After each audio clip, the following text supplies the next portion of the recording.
નમસ્કાર, મુદ્દાની વાતમાં આપનું સ્વાગત છે. હું છું આપની સાથે વિકાસ મકવાણા અને હું છું મુફદ્દલ કપાસી. મુદ્દાની વાતમાં આજે સૌપ્રથમ વાત કરીશું ભ્રષ્ટાચાર પર દાદાના દંડા વિશે. જી આપણે પહેલા વલસાડના કલેક્ટર આયુષ ઓક જોયા હતા, જેમની સામે કાર્યવાહી થઈ. રાજકોટમાં મનસુખ સાગઠિયા કે પછી હવે અમદાવાદમાં હર્ષદ ભોજક, જી 20 લાખની લાંચ લેતા ઝડપાયા છે. જો કે આ લાંચી અધિકારીને થોડું ઘણું પ્રોટેક્શન પણ મળી રહ્યું છે. આખરે ભ્રષ્ટાચારનો સફાયો કઈ રીતે થવો જોઈએ તે વિશે મુદ્દાની વાતમાં વાત કરીશું. સાથે જ આગળ વાત કરીશું પોલીસમાં બદલીના નિયમ વિશે. જી બિન હથિયારધારી પીઆઈ હોય કે પછી પીએસઆઈ, તેમના બદલી માટે વધુ કેટલાક નવા નિયમ જાહેર થયા છે. અને આ નવા નિયમથી પોલીસિંગમાં શું ફેરફાર થઈ શકે છે, ને આ સિસ્ટમમાં પણ જે ભ્રષ્ટાચારનો સડો છે તે કઈ રીતે દૂર થઈ શકે તેના વિશે પણ વાત કરીશું. ત્યારબાદ વાત કરીશું ગુજરાતીઓ કે જે વિદેશ જવા માટે ફેમસ છે, પરંતુ વિદેશ જવાની લાઈમાં ઘણીવાર પોતે ગુલામ બની જાય છે, મજૂર બની જાય છે, ત્યાં સુધી કે પોતાનો જીવ પણ ગુમાવે છે.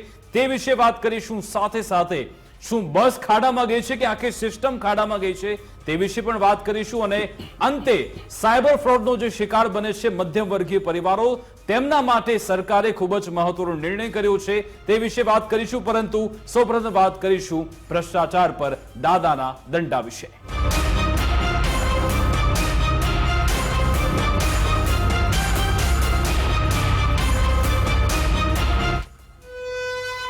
આ સાથે જ ગુજરાત ફર્સ્ટનું બઝર વાગી ચૂક્યું છે. અમદાવાદમાં મ્યુનિસિપલ કોર્પોરેશનમાં ફરજ બજાવનાર આસિસ્ટન્ટ ટીડીઓ હર્ષદ ભોજક, જે 20 લાખની લાંચ લેતા ઝડપાયો હતો.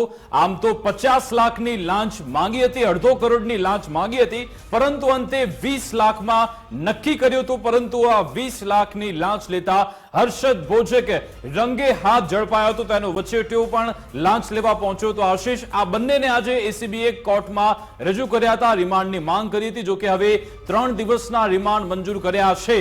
ચોંકાવનારી વાત એ છે કે હર્ષદ ભોજકની જે ઓફિસ હતી તેની બહાર જ એસીબીનું બોર્ડ લાગેલું હતું અને એ જ ઓફિસમાં બેસીને તે ભ્રષ્ટાચાર આચરતો હતો. તે અત્યારે હવે રિમાન્ડમાં પહોંચી ગયો છે. એસીબીએ આજે 5 દિવસના રિમાન્ડની માંગ કરી, પરંતુ કોર્ટે 3 દિવસના રિમાન્ડ આપ્યા છે. સાથે સાથે તેનો વચેટિયો કે જે એન્જિનિયર છે આશિષ પટેલ, તેના પણ 3 દિવસના રિમાન્ડ મંજૂર થયા છે.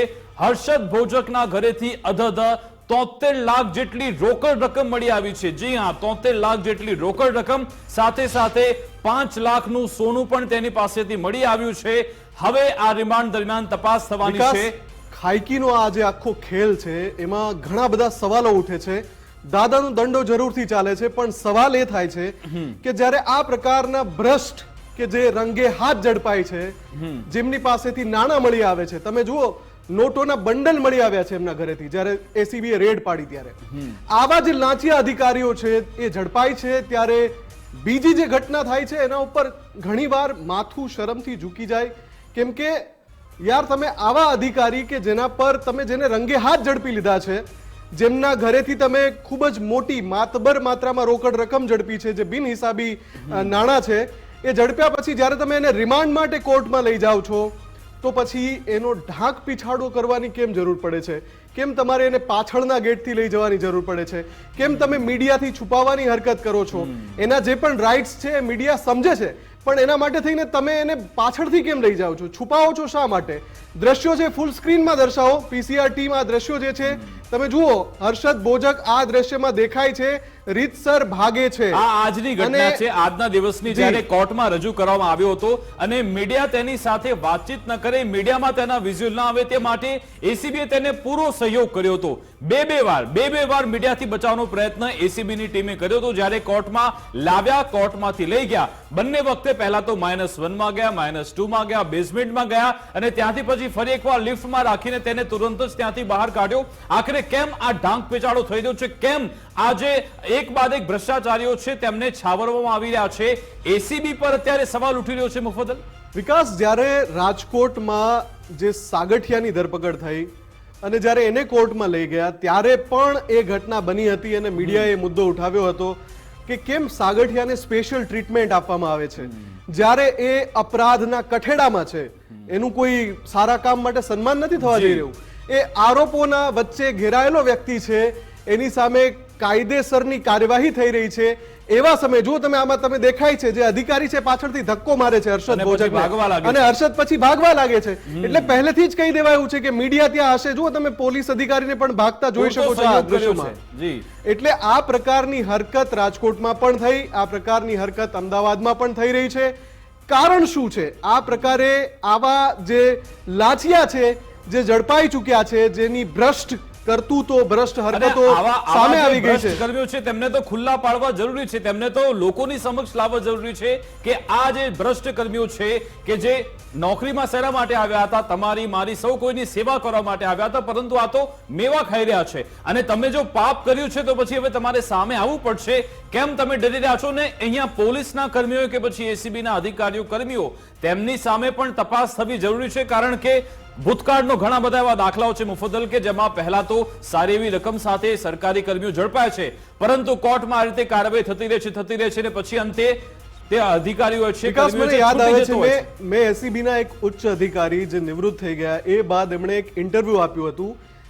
એ અધિકારીની વ્યથા એમના શબ્દોમાં હતી કે જ્યારે આ પ્રકારના લાંચિયા અધિકારીઓ ઝડપાય છે, ભ્રષ્ટ અધિકારીઓ ઝડપાય છે, જ્યારે એમની પાસેથી રોકડ રકમ જપ્ત કરવામાં આવે છે ને વચેટિયાની મારફતે, આ વચેટિયાની સિસ્ટમ જે છે એના કારણે થાય છે શું? આ પ્રકારના વચેટિયાને જ્યારે ઝડપવામાં આવે છે પછી જે ન્યાયિક પ્રક્રિયા આગળ ચાલે છે, એ અધિકારી કહી રહ્યા હતા કે ઘણીવાર એવું બને કે અમે રંગે હાથ ઝડપ્યા હોય, પણ પેલા વચેટિયાના કારણે ઘણીવાર આ પ્રકારના ભ્રષ્ટ બાબુઓ બચી જતા અમે જોયા છે. એટલે ઘણીવાર એસીબી પણ એવું કરતી હોય છે કે પૂરતા પુરાવાની રાહ જોતી હોય. પણ આ કિસ્સામાં હર્ષદ ભોજકના ઘરેથી પણ તમે નોટોના બંડલ ટીવી સ્ક્રીન પર ફૂલ સ્ક્રીન દેખાડો એ દ્રશ્યો, જેમાં આખી તમે જોઈ શકો છો કે એક મેજ કે જગ્યા છે કે જ્યાં નોટોના બંડલ દેખાય છે, આખી ભરેલી છે એ જગ્યા, અને એ બધી રોકડ જપ્ત કરવામાં આવી છે. એટલે કે અહીંયા કિસ્સા બે બન્યા છે. એક તો હર્ષદ ભોજકને એના વચેટિયાને લાંચ લેતા ઝડપી લેવાયો છે, એ ઘટનામાં રંગે હાથ ઝડપી લેવાયો છે. બીજી બાજુ જ્યારે તપાસ થઈ, ફર્ધર જ્યારે ઇન્વેસ્ટિગેશન થયું ત્યારે ખૂબ જ મોટી માત્રામાં બિનહિસાબી રોકડ પણ મળી છે. એટલે આ કિસ્સો સંગીન છે. જુઓ આ દ્રશ્યો જુઓ, નોટોના બંડલ, 73 લાખ રૂપિયાની રકમ છે આ. મુફદ્દલ, આમાં સવાલ એ છે કે ભલે આ 73 લાખ આના ઘરેથી ઝડપાયા છે, પરંતુ આખી ચેનમાં જે કામ કરનાર લોકો છે, આજે એમનું આખું સંગઠન હશે જ. આ એકલો તો હર્ષદ ભોજક લાંચુ અધિકારી નહીં હોય, તેમના ઓફિસમાં જ કામ કરનાર કેટલા એવા કર્મચારી હશે, અથવા તો બહારના લોકો પણ હશે કે જેમનામાં સંડોવાયેલા હશે. સાથે સાથે કેટલાક એવા ભ્રષ્ટ રાજકીય નેતાઓ, કેટલાક એવા રાજકીય નેતાઓ છે, કદાચ તેમની પણ સંડોવણી હશે. શું તે લોકોની કોઈ વિગત બહાર આવશે ખરા? કે પછી સાગઠિયામાં આપણે જોયું કે ફક્ત એક જ ચહેરો દેખાઈ રહ્યો છે રાજકોટ અગ્નિકાંડમાં, સાગઠિયા. શું આમાં પણ આવું જ થશે? બિલકુલ વિકાસ, તટસ્થ તપાસ થવી ખૂબ જ જરૂરી છે. પણ આની સાથે સાથે જે હવે પછીનો જે મુદ્દો છે એની વાત કરવી છે, જે આની સાથે સીધી રીતે સંકળાયેલો છે કે રાજ્યમાં હવે ભ્રષ્ટ અધિકારીઓની ખેર નથી. દાદાનો દંડો એવો ચાલવાનો છે કે ભ્રષ્ટ અધિકારીઓની વારો લાગી જશે. ભ્રષ્ટ અધિકારીઓ પર દંડો એવો ચાલશે કે ભ્રષ્ટ અધિકારીઓની મિલકત જપ્ત કરવામાં આવશે. આ જે કાર્યવાહી છે એના માટે થઈને રાજ્ય સરકારે કાયદો લાવવા માટેની કવાયત હાથ ધરી દીધી છે. આગામી સત્રમાં આ માટે કાયદો લાવવા માટેની કાર્યવાહી હાથ ધરાશે. પણ સૌથી મોટી વાત વિકાસ, આ માટે રાજ્ય સરકારની પ્રશંસા કરવી પડે કે ઉચ્ચ અધિકારીઓની ઉપર જ્યારે કાયદાનો કોરડો વીંઝવો હોય ત્યારે છટકબારીઓ આડી આવતી હોય છે. આ જો કાયદો આવી જાય તો ચોક્કસથી જે ભ્રષ્ટ છે બાબુ, જે આના જેવા, એમાં એક ફડક પેસે. મુફદ્દલ, અત્યાર સુધી એવું થતું હતું કે ફક્ત ક્લાસ 2 અને ક્લાસ 3 ના જે કર્મીઓ છે તેમની સામે જ કાર્યવાહી થતી હતી. ક્લાસ 1 અધિકારીઓ હંમેશાથી છટકી જતા હતા, પરંતુ હવે એવો કાયદો આવવાનો છે કે ક્લાસ 1 ના અધિકારીઓ છે તે પણ બચશે નહીં. અને મુફદ્દલ, આ લોકો ક્લાસ 1 ના અધિકારી કેવી મોડસ ઓપરેન્ડી અપનાવે છે? તે લોકો જે ભ્રષ્ટાચાર આચરતા હોય છે તેના માટે આઉટસોર્સથી લોકોને હાયર કરતા હોય છે, સીધી ભરતી નથી કરતા. કારણ કે સીધી ભરતી થાય તો ડિપાર્ટમેન્ટલ ઇન્ક્વાયરી આવે છે, એક બાદ એક રેલો તેમના સુધી પણ પહોંચે છે, પરંતુ શું કરે છે? જી, આઉટસોર્સ રાખે છે. પછી જો કદાચ કૌભાંડ બહાર આવે તો તેમને